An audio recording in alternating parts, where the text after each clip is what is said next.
Okay, we're live. Well, hi, folks. Well, I thought that's what we were going to do. That's why Chris colored it walnut. Hey, what are we doing? Welcome.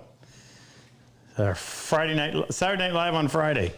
So Sunday night will be the beginning of our class number 34? No, 33. Are you sure? I don't think so. I thought it was 34. 33 anyway, 33 and a half. We'll split the difference. Moose is always a peacemaker. So the guys will start showing up here. Well, actually, they'll start landing in Bangor, Maine on Saturday, tomorrow. And then Jake or I, one of us will go down and pick them up at the airport on Sunday. Back here for a nice meal Sunday night at 7 o'clock. And then the work starts Monday morning, 7 o'clock. So tonight, I guess the topic is you can ask me whatever you want and I'll lie to you or tell you what I know. I also want to talk a little bit about the drawer making workshop for vets that have alumni. We've got everything ready to go. That should have gone live today. It may yet. And if you don't know why you're here, this is what we do to help raise money for the Purple Heart Project, which is a program that we started 10 years ago in 2016 to help combat wounded veterans deal with the ongoing stress of battlefield experiences, I guess how you'd say it. Anyway, we've had somewhere around 220 soldiers go through our program. So here we go. Got a question, Frick? Yeah, I got a quick one from the chat. It just says, can you please address the tariff situation, how it has impacted your purchases from the U.S.? Doesn't. Jake, is there anything I need to say to that? Yeah, the De Minimis Act is still in place. They can't hear you. You need a mic. You said, is there anything you need to address? Yeah, I know, but you have to have a mic in order to address it. Where's the mic? Can you hand it to him? There it is. Jake's going to explain this. The De Minimis Act is still in place, which means orders valued at under $800 go in duty and taxes free. So, yeah. And what if they want something that's over 800? We can work something out. Okay. So yeah, we're good to go. In fact, Jake went down today. We do our own importing.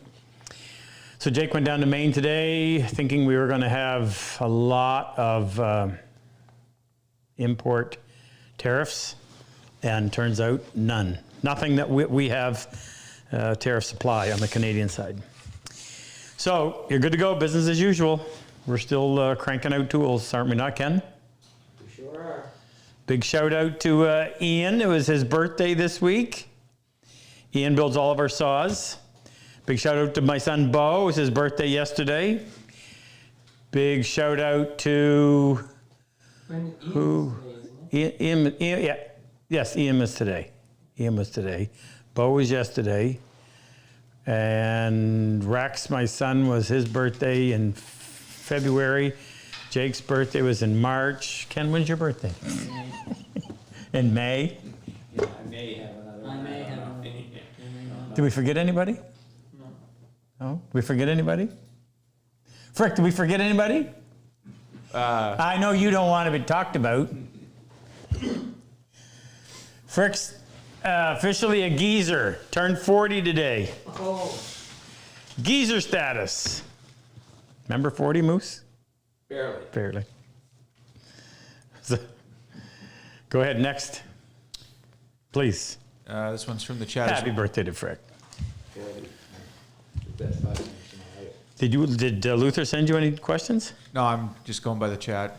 There's some that were submitted through the newsletter, but Okay. this one's from Michael Stiles. He says, when implementing the Charlesworth ruler trick, does the thickness of the rule really matter? The thinnest one I have is 30 millimeters. No, but I'll tell you what, Jake came up with a good idea a while back. So the problem in doing the ruler trick was always getting that ruler to stay put. So Jake has rulers made. Oh yeah, hone in on this one.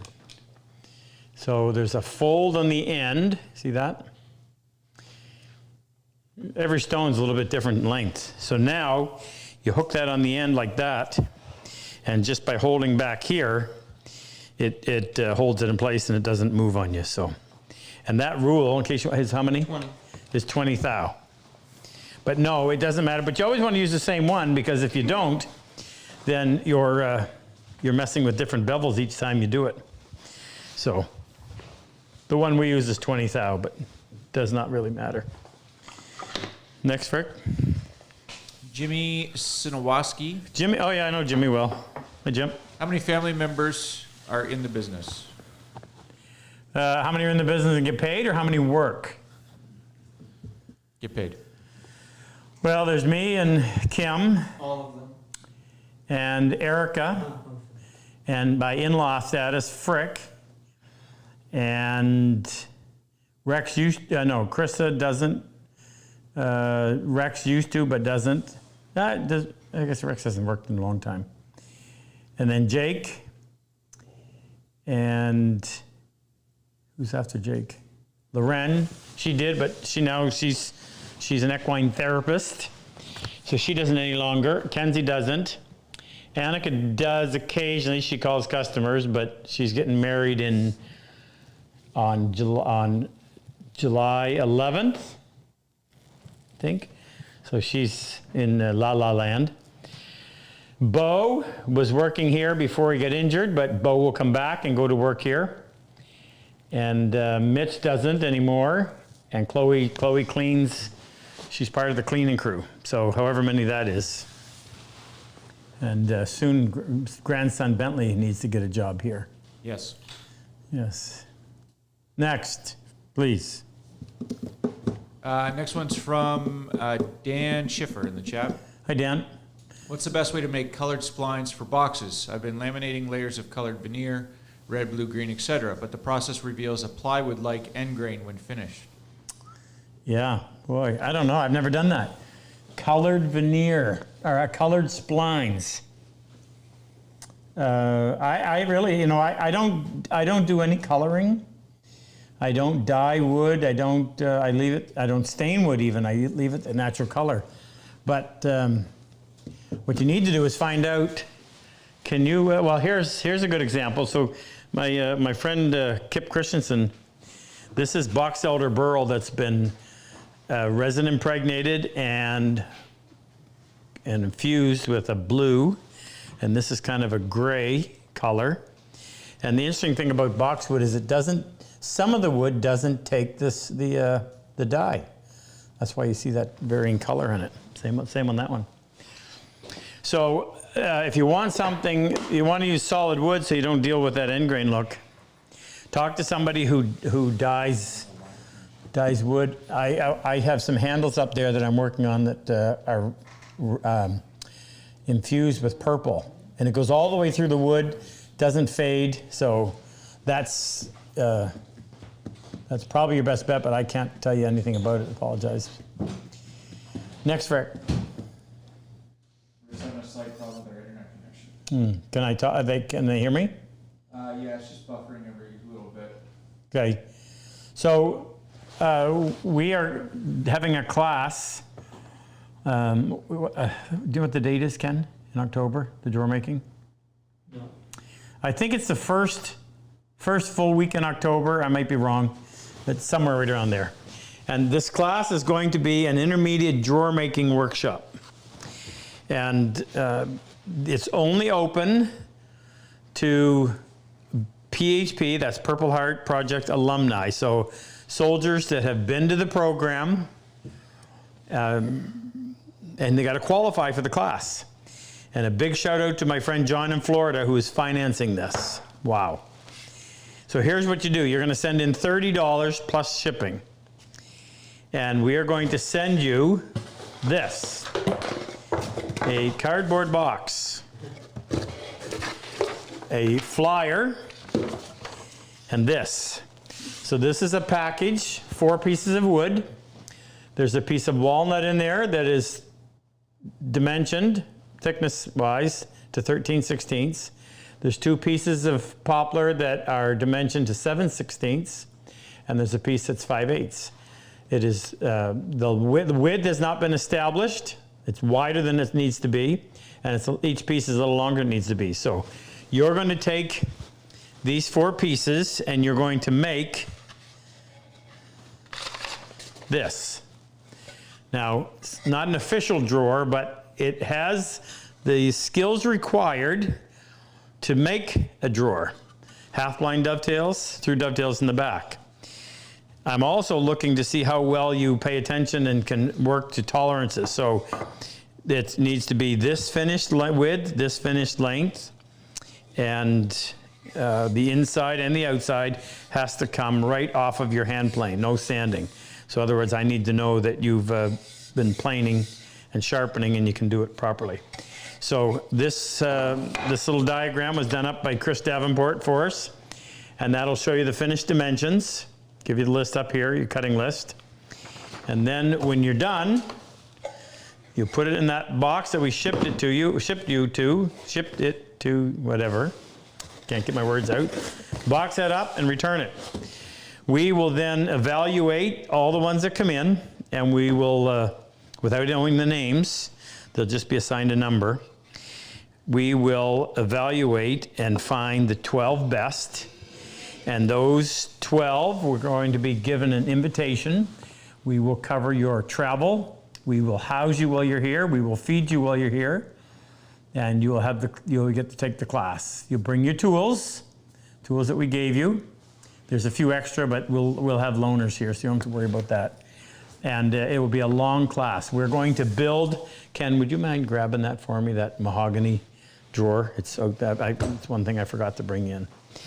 I'll show you what we're going to build, but I can tell you right now, based on experience in teaching this class, it's on I think it's on the end.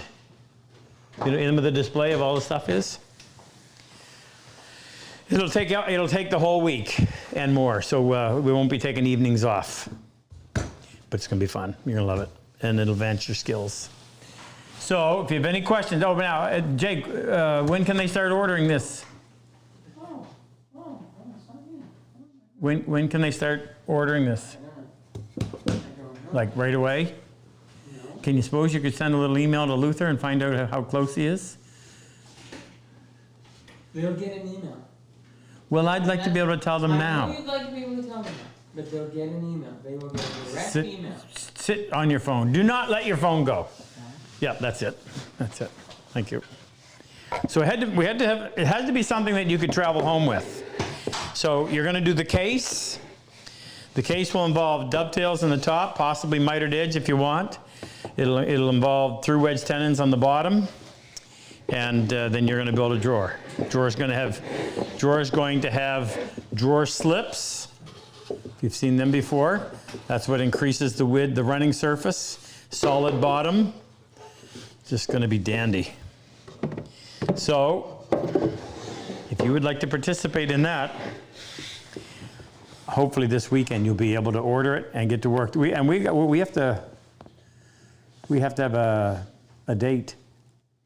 For what? Entries must be received by. We did. Oh, we did? What is it? June 30th. How much? June 30th. Oh, right, because we got to book flights. Yeah, June 30th is the deadline. I was talking to Ralph, and Ralph is part of the Purple Heart Project. What's Ralph's job? I think Ralph has something to do with corporate donations. But Ralph's coming back to be my assistant 1 month this year, and Ralph said he's already practicing. So you're welcome to start working on this, but don't, you're going to have one set of this stuff to use, so practice up before you commit yourself to that one. But you got to get them out there right away. And my assistant for this next week is coming from Denmark. I keep wanting to say Sibby, not Sibby. It is Jake. Casper is coming from all the way from Denmark to be my assistant. He should be landing today. Is he landing today? Yeah. He'll be in Bangor. He'll come up with Luther. So it'll be a great time. Can't wait. It's always exciting when this starts for the year. Next, Frick. John Adams from Denver, Colorado. Hi, John. From cutting a mortise in softwood like pine, do I use a mortise chisel to rough it out, then clean it up with a 17-degree chisel? No, you're chopping the mortise, you can do it right from the chisel. Do the back of your chisel, the sides of the chisel, the one that are going to do the cutting. So make sure it's nice and crisp, and it'll cut perfectly. And if you want to do it a little bit easier, that's the nice thing about our IBC chisels. They're square, so you can clamp a reference block. You can clamp a reference block like that, and then use that to support your chisel against, so that it stays in line and it stays square, and it'll cut nice and clean as long as it's sharp. No problem cutting softwood. Remember, you always have to, when you chop a mortise, you always have to have the edge of your chisel going perpendicular to the grain, right? So, give you a quick example here, just so we don't make that mistake. So the grain's running this way, you can see it. You're never chopping across this way, you're always chopping this way. So the tip of your chisel is going to cross the grain, never going to be parallel to it. You do that, it'll split immediately. But you go like that, not a problem. Cut nice and clean. Next, Rick. And in case you're wondering what this is my fancy dude decided to change and put my shooting board right here, right underneath the bench, instead of going down there every time. It's not so much the picking it up, but I hate, as many times as I do it, I keep banging these pieces and I don't want to get them all beat up. So it's going to fit right in here, but it's got to go far enough under that it doesn't interfere with the bench dogs that are right here, and I often clamp to this, so I don't want that in the way. So it's actually going to sit underneath right about to there. And it's bird's eye and mahogany, in keeping with the rest of the bench. So it's going to go up like this. Now you were holding it in place with 6 half-inch by 2.5-inch dowels, and I've never been a fan of dowels. So we put the 3 dowels up in underneath here first. They're already in, and then after we put them in there, we pinned them. So we had to pin on an angle, but the dowel's up in there like that, and we drilled an 1/8-inch hole up in like this, and then flushed it off, so it's holding that. And then this will go up from the bottom, and then we're going to pin these dowels as well from this side. And just because every time you slide that in there, it's going to clunk down a little bit, and I don't want it breaking this joint free. That's what that is. Next, Frick, please. Remember, we're only on for an hour tonight. I forgot to mention that, because we finished this one Thursday night when the guys are here and we go around and get a chance to meet everybody. These are the people that you have generously contributed so that we could bring these guys in. So I figured only fair, only in keeping with what we do, allowing you to meet them. Frick, please, sorry to interrupt you. This next one's from Bart Anderson in the chat. Bart? He says, have you ever had a build go so bad that you just quit and threw it out? When is a good time to stop trying to fix something and start over? Yeah, just look around. Have you ever had a build that went so bad? Say that again, please, Frick. You just quit and threw it out. When is a good time to stop trying to fix something and start over? Well, the thing that comes to mind is I was commissioned to build a kind of a funky stereo cabinet for a doctor and his wife, and it was made out of cherry but stained, which I must have been desperate for money. Anyway, I had it probably half built, and then they split up, and that got messy, so it never got finished. And I got paid for what I did. I ended up keeping all the pieces. Still got them, they're sitting around here somewhere. I've used some of them, but that probably wasn't the thing that you were thinking of. Have I ever built anything that I screwed up so bad? I don't think so. What? Drawers. No, but screwed up so bad that I threw it out. I can't think of anything that I haven't, because if I screwed up real bad, that would be the greatest motivation for figuring out how to fix it. So nothing comes to mind that I haven't But I somehow tried to I can't salvage. imagine why you would throw it out. Because even if you did screw up and it was irredeemable, you could still pull material like. Oh, yeah, yeah. Yeah. Could do something, just a little drive-by. Next, Rick. Keith Burwish. Hopefully I'm not butchering that too much. Can you explain the shooting? Keith. Can you explain shooting board, the plane with modification hand grip, and please review the install? I'm not sure if I need to drill shoe of plane. I think there was a translator used for that. Demonstrate how you put the hand grip on your plane. Yeah, can you explain basically the hand grip and how to install it? Oh, yeah. Excuse me. So, have we got one here, Jake?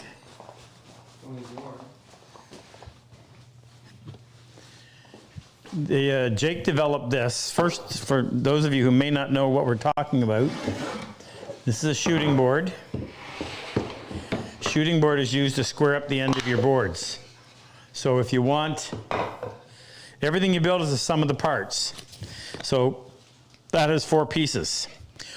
If in the process of putting it together, I allowed each one of those pieces to be at a square by 1 degree, by the time you put it together, you'd have grief. So the easiest way to square up your timbers is to use a shooting board.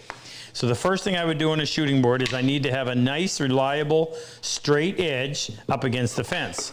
So I would come in here like this with my plane. I would first eyeball the blade to make sure that the blade is sitting in the plane parallel to the sole. So you got to learn how to do that, by the way. How to judge that. Plane sits on its side like this. So you need to have your plane standing plumb, like this. So your sole and your sole needs to be flat, and the sides need to be square to the sole. So first thing I would do on something small like this is straighten that edge. Now when I lay that up against the fence, it's not rocking like this. Now I want to square that end. So I don't want the fibers breaking off here, so I'm going to flip it over, pull it out from the fence over here, allowing me to cut what we would call a little chamfer right here. Then I'm going to put that chamfer on the far side, and now I can see a little gap right there. And while feeding the wood this way, while moving the plane forward and back and holding it tight this way, it just keeps cutting until that little chamfer disappears. And now I have an end that is square. Now the problem with doing that is, is my side square to my sole? I'll address that in a moment. But where do I put my hand? Really can't do it back here because it's too easy to tip it. There's not a whole lot of surface area here to keep that standing plumb. And I would always just tell people, I said, just take that meaty part of your palm and jam it into that wedge-shaped area. And if you're going to be doing a lot, you better have a glove because it'll just wear it raw. So Jake came up with this idea. Call it the grip. It's a piece of cast aluminum, and it has a brass screw that is, there's a hole down through here that's tapped for a brass screw. I'll take it all the way out so you can see it. You want to get close enough? I'm going to give you the full meal deal on this. So there's your brass screw. Now you'll notice that it also has an 1/8 inch diameter hole all the way through it. So you put that in there. And it's a 3/16 hex drive. You don't want it to come all the way out, but get it close. You'll also notice that there's 2 little brass round-headed set screws, one on either side. So what you're going to do is you're going to advance them out so that they're protruding just a little bit, not a lot. When I say a little bit, you can see how much that's out. Okay. There's a magnet on here that helps. It doesn't do a whole lot, but it does help a little bit. So now what you're going to do is you're going to put this in place, but just before, you're going to grab a drill, and you're going to grab an 1/8 inch drill bit. Now you want that to be a drill bit that will cut metal. And if you need help, we actually sell a little kit. And in the kit, there are 2 different drill bits. There's an 1/8 and a 3/6 and a 1/4, sorry. And they're called a split point. So if you've ever tried drilling metal before, especially freehand, the drill bit has a tendency to wander. Well, a split point lessens that. So with this already, you're going to get this in position to exactly where you want it. Now, if you want some advice, you want to be close to the blade. You certainly wouldn't want to be back here. I want to be right there on the fat part, but this comfortably allows my fingers to run down the front. It allows a little bit of my palm to drop down into that void. My thumb sits right here, and this is designed to just nestle in that little spot between your index finger and your thumb. I always tell people to do that and then push it back just a little bit. To snug it up? So that's what the force is being applied. Yes, good idea. Okay? Now when you get it where you want it, if you trust your wife, get her to do it, others do it yourself. Put the drill in there, and that 1/8-inch hole is going to use it as a guide, and you're going to start drilling. You don't have to drill very deep, just going to give yourself a little pilot hole. So that will result in a little 1/8-inch hole. Now your best bet is to go over to a drill press and put in a 1/4-inch bit. And in that little kit we sell, there's a split point 1/4-inch bit. And you're gonna go and you're gonna drill a hole in the side of your plane. You don't have to go very deep. I'll tell you how deep that one is. 3/16. I'll go to the shoulder. It is not quite 1/4 of an inch deep. You don't need to go that deep if you're afraid of drilling all the way through, not that it's a big deal. So at least 3/16 of an inch deep. Once you've done that, you just to make it a little bit easier every time you put this in, what you want to do is cut a little chamfer right here, not a big one, just a little one. You can get in real close and see how big that is. So in that little kit that we can send you, what kind is it, Jake? It's a single hole.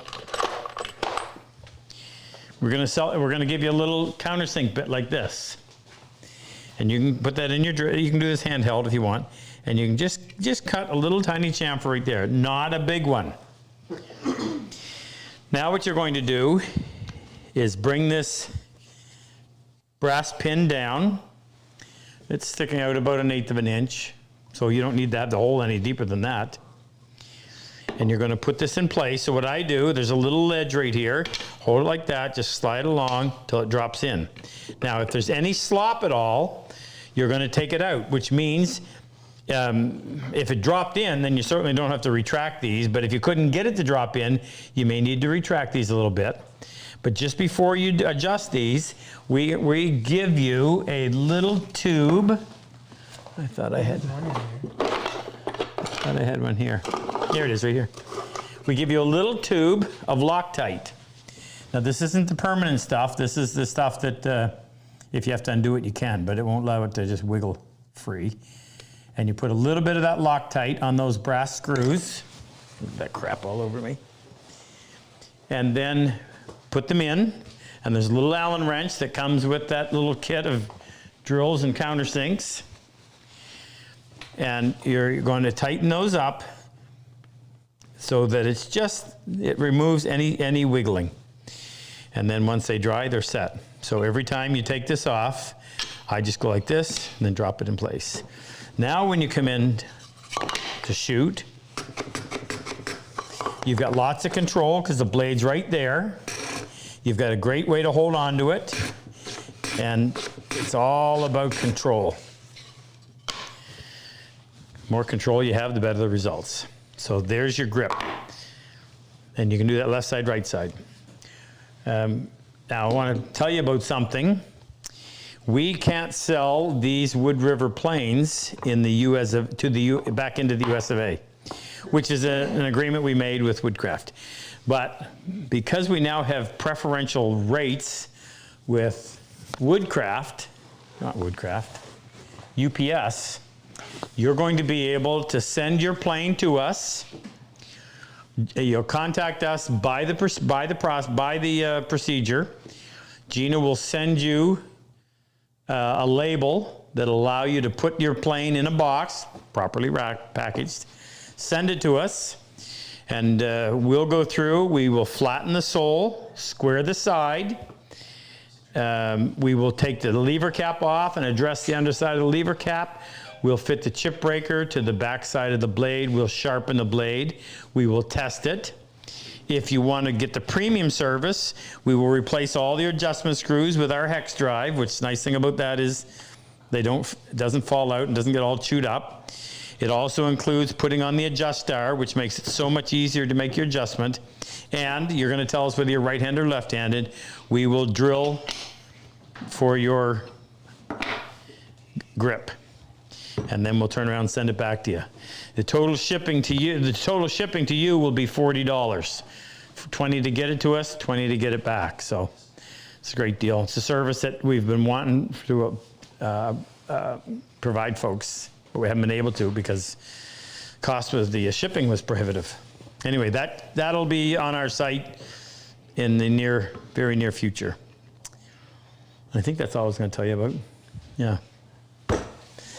Long answer. Next, Rick. Joe Barry in the chat wants to know why. Joe? Yeah. Hi, Joe. Why the notch in the back of the shooting board shelf? Right here in front of you, on the notch on the. Oh, here? There's a piece of, if you were to see down from, Jake, just show him. So there's a piece right here. There's a piece of bird's eye right here that helps to support this back of the tool tray, and it comes right through here. So you have to be able to, I had to go around that. Just put it in. So this will fit. Well, I can't because those dowels are there. We'll just put it in general. It'll go in like this. I can't, it won't go any further because the dowels, but it'll sit right up in there like that. Only it'll go up in tight. The notch was not intended. Now, actually, I built the whole thing and forgot all about it, so I had to go back and do it after the fact, but it fits. Now, if you may also notice this too. I had Jake had Brendan make me a wider. This platform is wider than normal for two reasons.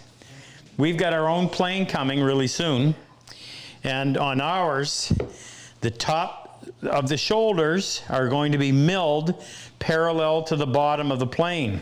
So you'll be able to put this in place and then attach a strip along here so that when you're shooting, instead of you having to keep this from drifting away, that will keep it.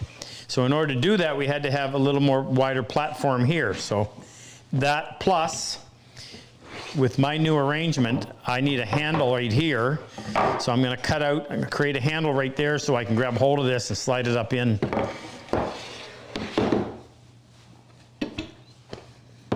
Yeah? Did I answer that question? Can't even remember what it was. Oh, that's what the notch was. What are you saying, Jake? Just making sure we have a connection here. Do we? Next, Rick. Paul Krukowski. Bye, Paul. Paul, what's his last name? Krukowski. Sounds familiar. Hi, Paul. Where can you purchase Kip Christensen's turning tools? Well, we have some. We've been working on Kip to try to get us. Kip's retired, and he's not sure that he wants to get back into manufacturing. But I work with guys that are retired. Ken is 71. Ken's 71. Harold, how old is Harold? Oh no, Harold's older than my sister. She's 3 years older than me. I'm 64 this year. She's 67 this year. Harold, I think, is 68. Harold's 68. Do we have anybody else that's of retirement age? Oh, Willie. Willie, who makes a ton of stuff for us, is 109 or. I know he's still getting Social Security, right? Down the. Harold is, Willie's 80. Bo, Jake, how old is Willie? 89. No, he's not 89. He's 82. Willie's 82, and he makes a ton of stuff for us. And Roger, our electrician, who I think we have on full-time staff, is how old's Roger? 78, I think. 78. Is there anybody in here that's Moose, he doesn't work here, but he's here all the time. 76. I like it. I loiter. So anyway, how did I get off on this topic? What was the question? It was about Kip's turning points. Oh, anyway, so Kip's retired, and I'm saying, you're tired? You can't be retired. You're not dead. So we're trying to get him to manufacture the tools. At least do the steel part. We can take care of the rest of it. So stay tuned. We haven't forgotten about it, but nowhere is your answer to your question right now, but that could change.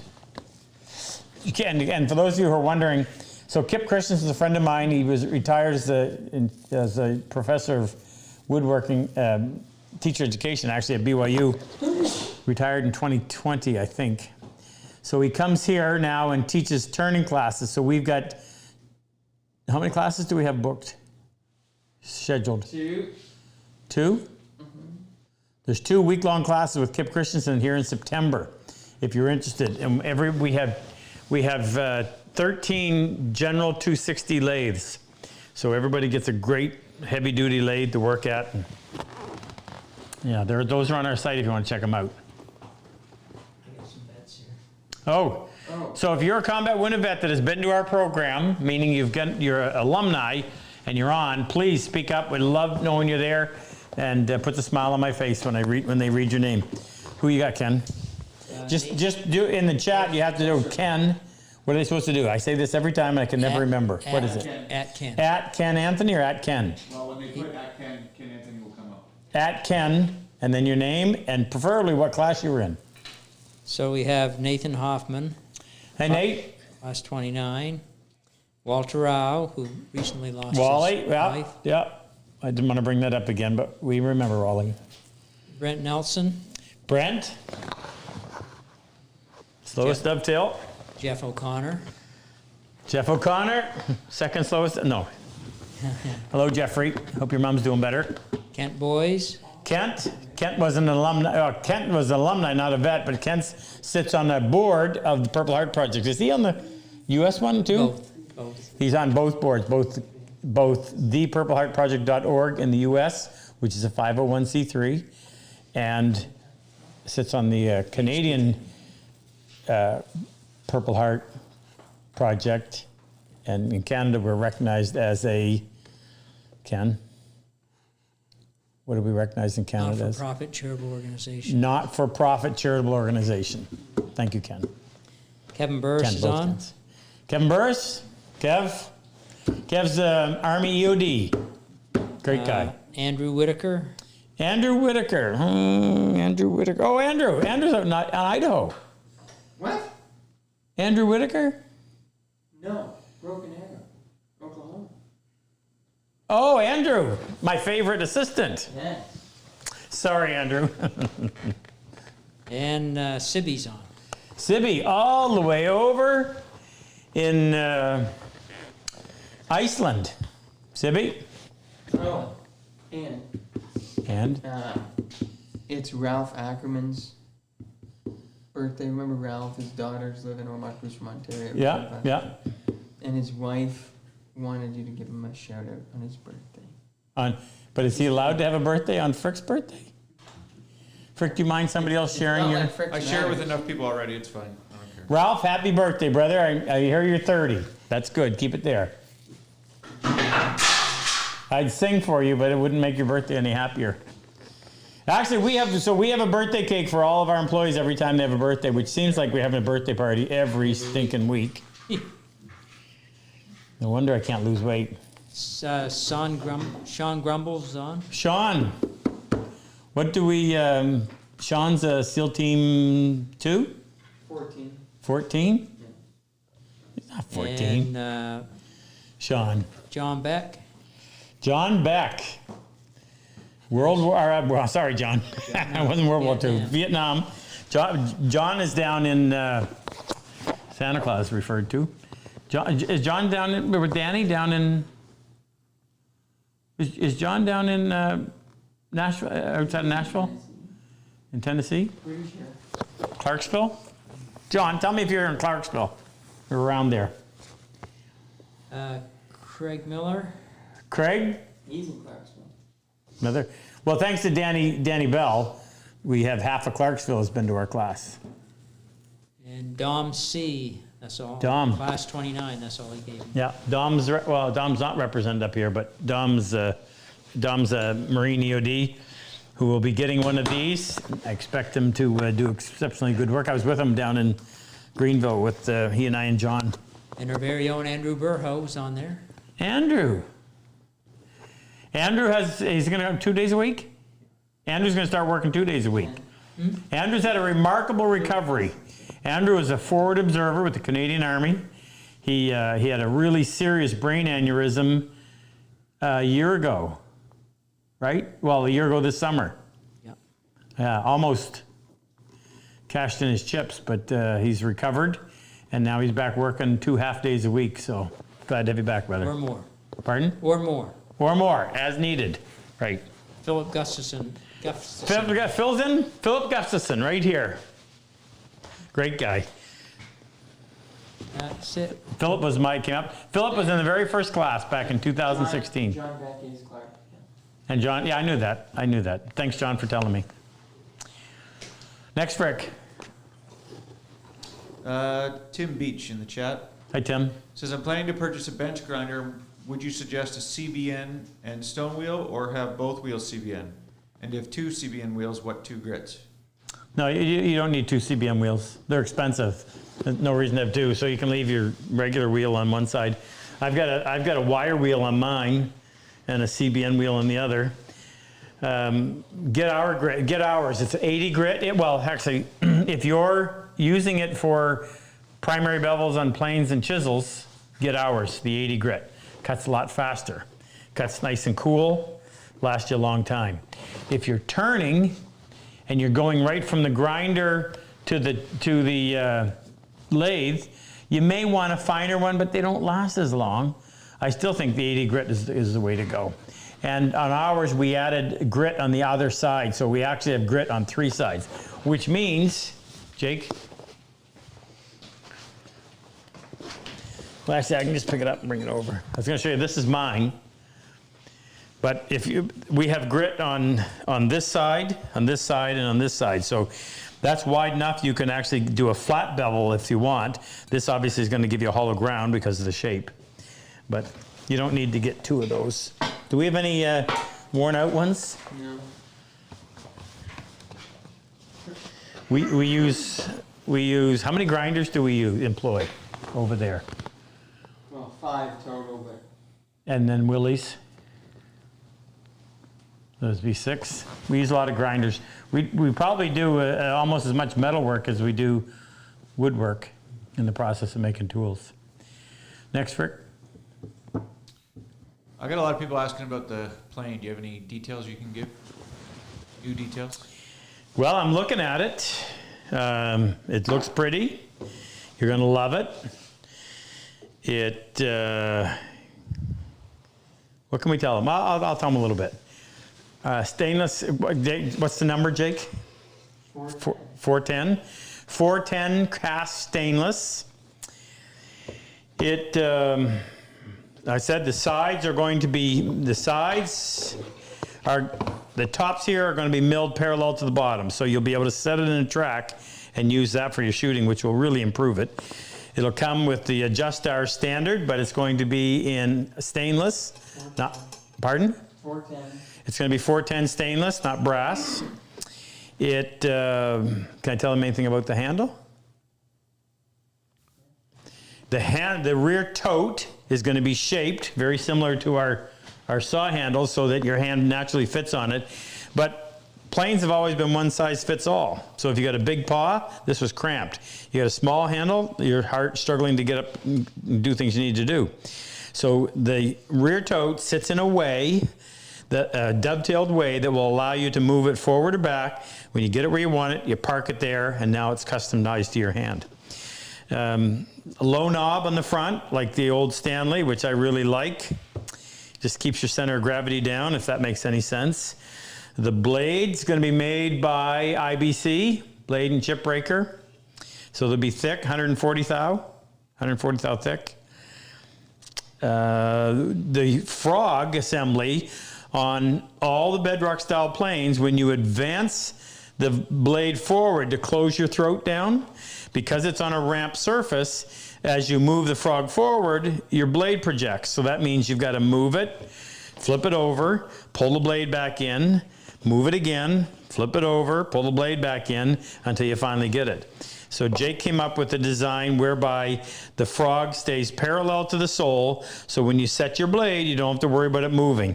You just go ahead and make your adjustments on the back side, get it to where you want it, and wow, the way the frog sits in the sole plane, there's a local company that does our machining, and they do extremely precise work. They're in the middle of nowhere, but my goodness, they've got skill and good machines. And when you set the frog down in there, it almost goes, it's a very precise fit. So that'll move forward and back just as slick as snot. So yeah, it's going to be great. You'll love it. Can we tell them that how many they're going to be able to buy right away? No. No, I can't mention about the 100. No. Well, sit tight. It's coming. It's coming. How long have you been working on this? 3 years? 3+. Wait. So we're in our 4th year. You just don't realize how long stuff like this takes, especially when you start doing something a little outside of normal. So, and everything will be hex drive on it, which just makes so much more sense. Here you go. You want to give a bow update? Yep, Bo. I spent last night with Bo. His birthday was yesterday. I think I mentioned that. He's 21. So we all went up there and had birthday cake and had dinner with him. He's got another bed sore, which is a constant battle, but they're tackling it. Okay. So now he's actually, I may have told you last time, all of a sudden, and it was all of a sudden, he started to be able to feel everything head to toe except his quadriceps. So you could go anywhere on outside of his quadriceps and touch with one finger or two, and he could tell where you were touching and whether it was one finger or two. And then just the other day, all of a sudden, he started to be able to feel in one of his quadriceps, not two, but one. His triceps. This is a big deal because the first thing he got back was his biceps, so he could curl his arms like that. But you need triceps in order to push yourself in bed. So I've been doing exercises with him, and just in the last week or so, maybe a week and a half, he's got, and on his right arm, he's actually got, I can really feel it, resistance. So he's got some triceps coming back. Still nothing in his hands yet. His appetite seems to be coming around. I got 2,500 calories into him the other day. So I tell everyone the same thing. If you saw him 6 months ago compared to where he is today, wow. If you saw him once a month, you'd be saying, wow, that's pretty good. If you saw him week to week, you'd be saying, oh, he's coming. You see him every day, it's sometimes hard to notice those improvements, but he is getting there. He's scheduled to be released the end of April.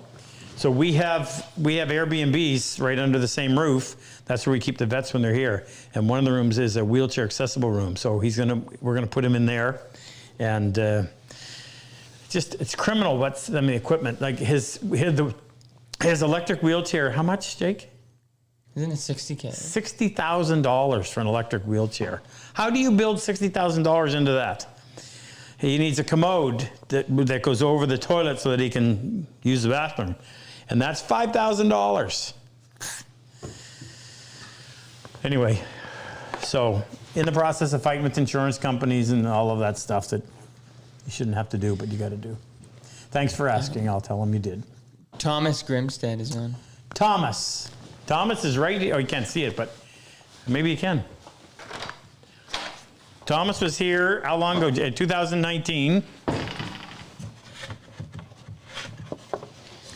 And the newspaper came, and how they found out, but they did a story on us.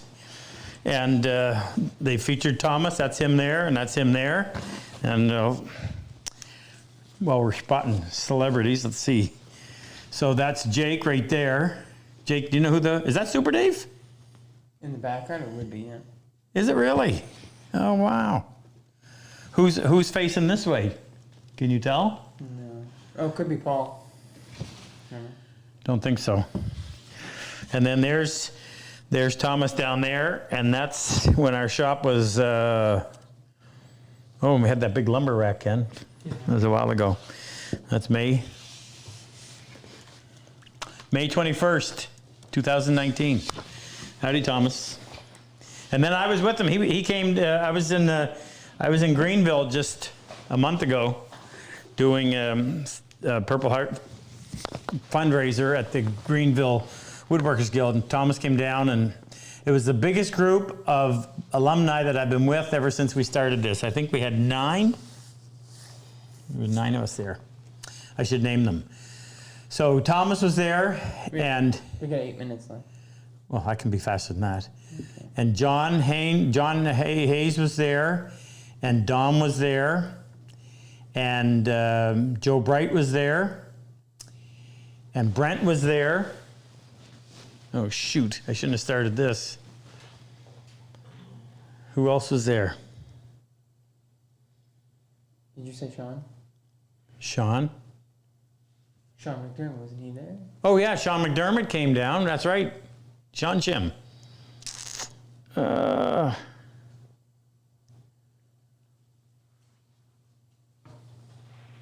it. Why didn't you shut me up?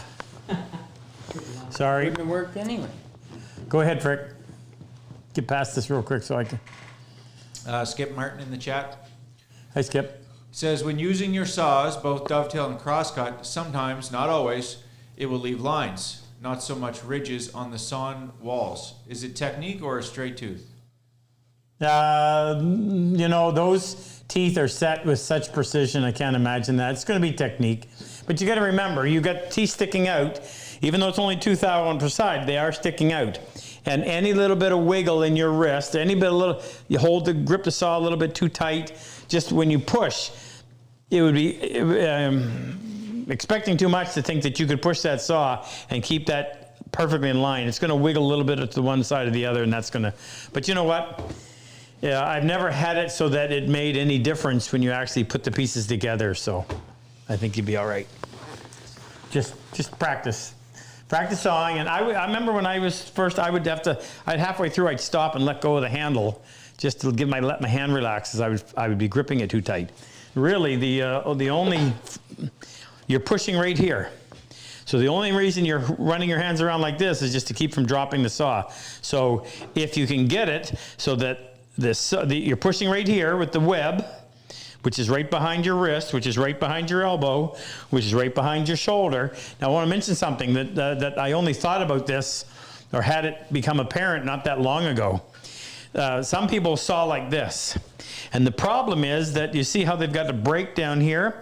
What you want is you want to get that line on the back of your saw coming right along with your forearm, so that you're pushing right behind that blade, and that will help to straighten things out and make it a lot smoother as well. Dang it, now I'm sitting here thinking, who am I forgetting that was Jordan there? Hillstrom. Jordan, the organizer. Sorry, Jordan. Eric Ebby. Ebby was there, that's right. Ebby's an Air Force EOD. Wow, thank you, Jake. Joe Bright. I said Joe. What about Jake Tortilla? Jake Torella? Shoot. I knew that. Jake. Jake was a forward observer. Jake has 6, 8, 9. How many children does Jake have? 7? I think. 7. Correct me if I'm wrong. He hasn't found what's causing that? He has not. He has not. It's hockey, I think. Yeah, I think that covers everybody. Can't believe I forgot those guys. I'd have come up with it sooner or later. Frick, next. Tim Beach in Texas. What grits Hey, and Tim. types of rasp would you suggest for a person new to hand tools? What rasp would you use? Well, I really like the rat tail. I think you need a rat tail. There's 2 different sizes.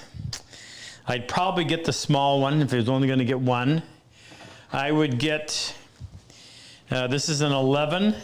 They call them either cabinet maker's rasp or a model maker's rasp. I think they call that a cabinet maker. So it's boat shaped like this, flat on one side, oval on the other.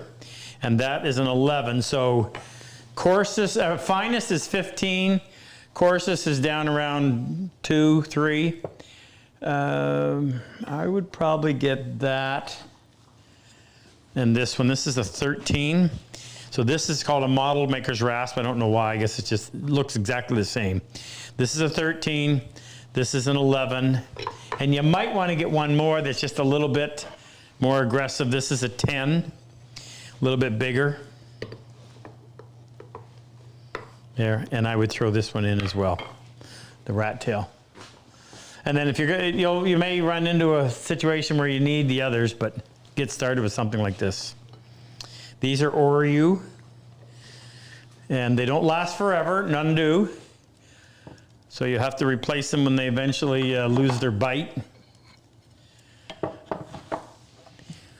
Next, Rick.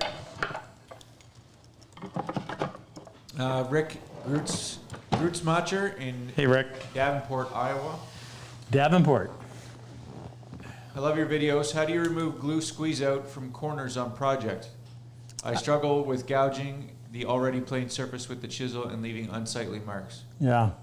So I try to get it when it just as it gets rubbery. If you do it too soon, it's too easy to smear the glue all over. If it's too late, it gets hard, and that's when you get into the problems you're talking about. But like half an hour, 20 minutes to half an hour after it's been applied, it'll be dried on the outside, but still a little bit soft enough. And ideally, get something like this.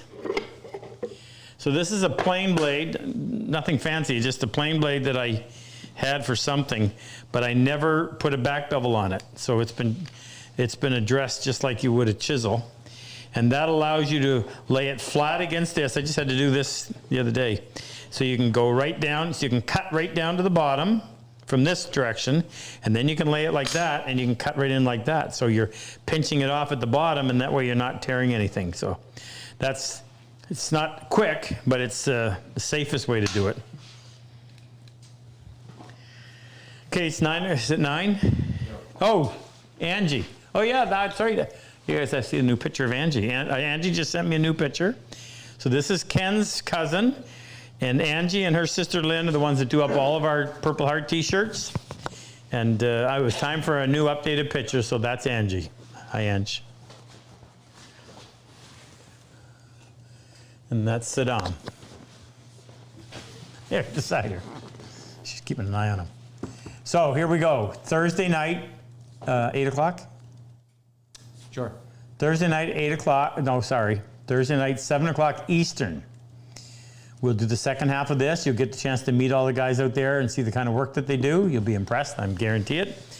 And I forgot to even mention, so what we ask you to do now, instead of making one-time donations, it's really helpful for us if we can track what we have coming in each month so we can adjust our expenses accordingly. So you can go on our website and you can choose to be a recurring monthly donor. You can do $500 if you want, 1,000, 50, 20, 5. Do I hear a dollar? And that just helps us be able to plan, because then we know how much has been committed. And what we do is for every 10 new recurring donors we get each time we do this, we'll give away a prize of about $300. So we'll save that for Thursday night. I don't know what we have in here tonight, but you don't know either. Any more people to say hello to? Okay. So welcome you all to come in and say hello to everybody on Thursday night. Have a nice weekend. Glad spring is here. And we will see you in half a dozen days. Take care. Play your tune, Frick.